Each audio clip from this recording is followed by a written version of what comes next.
Good afternoon. Hope you're all fine and dandy on this beautiful sunny day. So today's lesson is all about writing the conclusion for a persuasive essay. So I'm going to tell you exactly how to do it. Right, as always, today's word of the day to expand with the vocabulary is deft, which is an adjective, not daft as in you wee dafty. Deft, to be skillful and quick in one's movements or showing skill or cleverness. Example, John finished off the painting with a few deft brush strokes. And today's spelling word, we're going to have a spelling bee on Wednesday, is sincerely. So it was one of those that people miss out, one of the E's. So it's got two E's in it. And my usual cheesy pun of the day, when someone asks me to be more Pacific, specific, not Pacific, that's an ocean. Did you see what I did there? Right, the conclusion. So what does a conclusion do? It has two main functions. Number one is to summarise, that's the key word, the main points or the arguments that you've made throughout the essay. And the second thing is it's to leave the reader with something to think about. Basically, that's your last chance to convince me or persuade me to agree with you. So I love the number 3. 3 is the magic number. The first sentence, so step 1. The first sentence should sum up the essay's main argument or the central idea. So this is where you can go back to your introduction, where obviously you set out what you were going to say or what your belief was, so that you can kind of go back to that. Do not start this paragraph with "in conclusion." You don't need it. Right, step 2. Now you're going to develop that main point. So what were your key points that you made through the essay?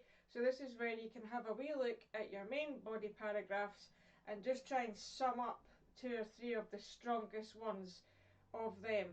So go back to have a look at what did I say in that paragraph, what did I say in that paragraph. So it's basically you're just reinforcing why this issue is so important, and obviously what your belief is and what your opinion is. That should be embedded all the way through your conclusion as it was throughout the rest of the essay.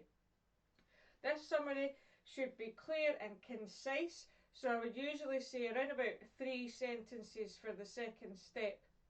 At this point, you do not want to include any new content, so don't start bringing in ideas or arguments that you've not already mentioned in the essay itself. So you're referring to points that you've made. You wouldn't bring in some new pieces of information at this point. This is also where you have a call to action. So a call to action is basically a statement that tells the reader what you want them to do. So it's obviously like you're trying to persuade them that they must take action too in order to prevent X, Y, or Z, or to ensure X, Y, or Z happens. So it's like a challenge that you're asking them to do something. It could also be a recommendation. So again, this is where you're going to suggest solutions to a problem. So if it was plastic pollution, then this is where you would maybe suggest alternatives if you haven't already said that. Or, prediction.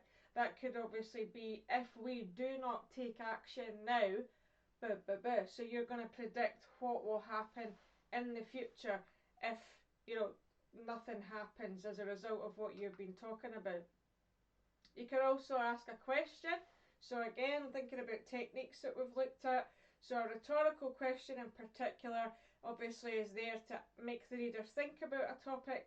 So you could use one of them in the conclusion, or an instruction or a command. So put down your pen and blah blah, or stand up and go out, and so you could use commands to sort of explain how the reader can be involved in solving whatever this problem is. A call to agreement can also be part of it. So this is a statement that tells your reader what you want them to believe. As I've said, as well as a summary, your conclusions should always think about the future and explain why this is important, this topic, and what impact it will have in the future if we don't take action of some sort. So again, this can be where you put in a command asking the reader to visualise what the future will be like if blah blah. Okay. Just like before, including the introduction and all the way through your main body paragraphs, you must continue to use techniques. Now, I've removed a couple which is like facts because you wouldn't necessarily put any evidence in the conclusion. It's more a summary of your main points. And I've also removed the S, and I can't actually remember now what that is, so sorry. Should have had a quick look over them again. So just a wee reinforcement of, it's not deforest, it's just it. So there are some of the techniques that you could put in. So again, you can still use your repetition, things like alliteration, rhetorical questions, a run of three, short sentences for impact, carry on using emotive language like your word choice and things like that. So it is important to, and obviously make sure that you are still using the direct address. That's the key one, to keep the reader involved and, you know, part of what you want to change in the future. It was also good practice to draw parallels. So obviously a parallelogram if you do maths. So you can use things that you've maybe mentioned already in your essay. So that could be an image, and you can maybe have an extended metaphor, or it could be a quote that you've used elsewhere, you know, something you've said. It could be part of a sentence that you're repeating, or it could, you know, so anything that you've maybe mentioned, you can go back to that to come full circle. That's a really effective structure, and it's a nice way of closure. You know, it's a good way of closing this essay as well, and it's just basically there to reinforce the importance of a particular idea. So you would pick that carefully. Another thing you can do is, maybe you've mentioned something in the introduction, you know, or you've used a technique, you could maybe tweak that a little bit in the conclusion, or if you've used maybe a sentence or a half a sentence from earlier on, you can maybe again tweak it so that it fits in the conclusion and you're adjusting it slightly to look ahead to the future or something like that. The last sentence is really important. So the last sentence is the last thing that the marker or the reader is going to see, so you want to end with a bang, not a sizzle. So one effective way of finishing is to refer to the essay title. Now the title is going to be tomorrow's presentation, how to pick an effective title. I always say don't even think about the title until the end, because you might have come up with something while you were writing, or you might use a quotation or something like that from your essay as the title. But the lesson tomorrow is all about how to get a great title. So that's a really fun way and a really effective way of sort of rounding off, and it's quite common to read these in Rui passages as well, where the writer's done the same. So it can be effective, and in other pieces of writing too. So let's have a wee look at a conclusion. So I've split it into two as always, so you can see it on the screen. Unfortunately, so this is an essay about puppy farming. Unfortunately, the cruel, callous and condemnable puppy farming trade continues to thrive right under our noses.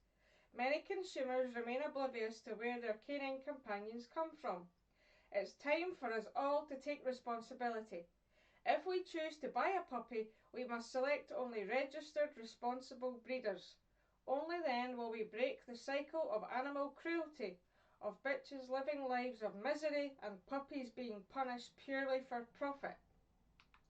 So the next time you're sucked into advertisements online and find yourself awing at the cute, mesmerising pictures of puppies for sale on Gumtree or Facebook, ask yourself this: is owning a new puppy for merely a few weeks before the serious health risks begin to emerge really enough to justify these dogs being bred to death?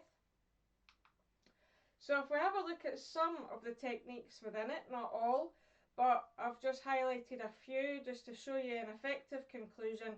So obviously in the first sentence we have the alliteration of cruel, callous and condemnable, which is then repeated later on with canine companions come from. So we've got that harsh sound to again alliteration, which was this morning's lesson, is it a harsh sound? If it's a harsh sound like the k, then that would again suggest the writer's feelings towards the topic. So here they're frustrated and angry about this trade.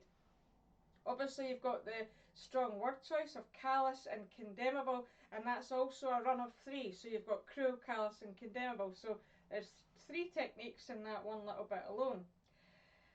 Right under our noses, so again, our is that direct address. You're bringing in the reader to make them think, oh yes, that is happening, it's happening to me as well.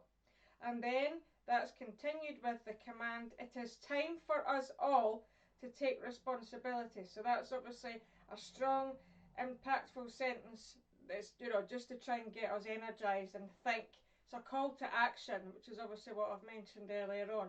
And it's a short sentence too, just for greater impact.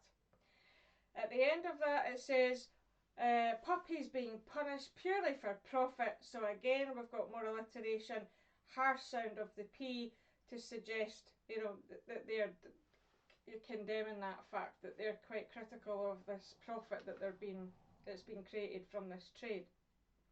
The second half, you've got another direct address involving the reader the next time you're sucked into.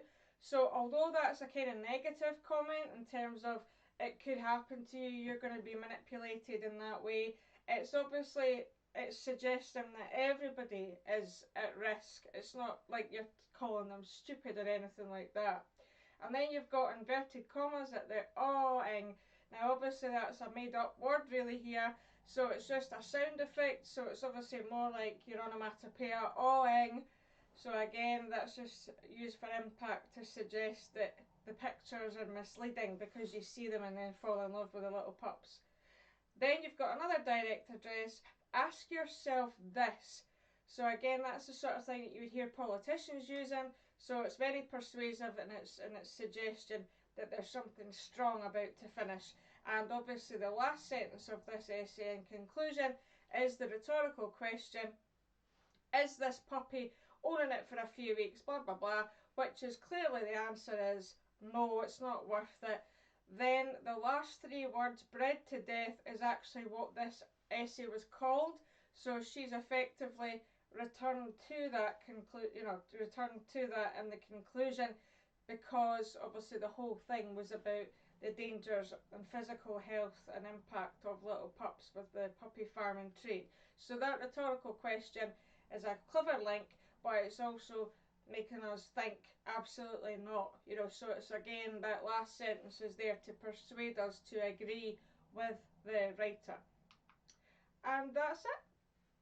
So tomorrow, like I said, it was going to be all about how to do an amazing title, but that's how you do a great conclusion. So the little 3 steps that I've said, have a look at that example. If you haven't joined, please join my Facebook page, Aim Higher, where there's links to sources and things like that and worksheets to help you revise. If you're not on Facebook, then there is also Google Classroom, where you can get access to the PowerPoint presentations if you wanted a closer look, and which are obviously on Facebook too. But these are also on YouTube for you to look back, pause and enjoy at your own time. I'm doing these for free, as you know. If you'd like to say thanks, then that's my PayPal address. Thank you very much. So away and write your conclusion now, and then tomorrow I'll tell you how to do an amazing title. Okay, have a good day. Bye.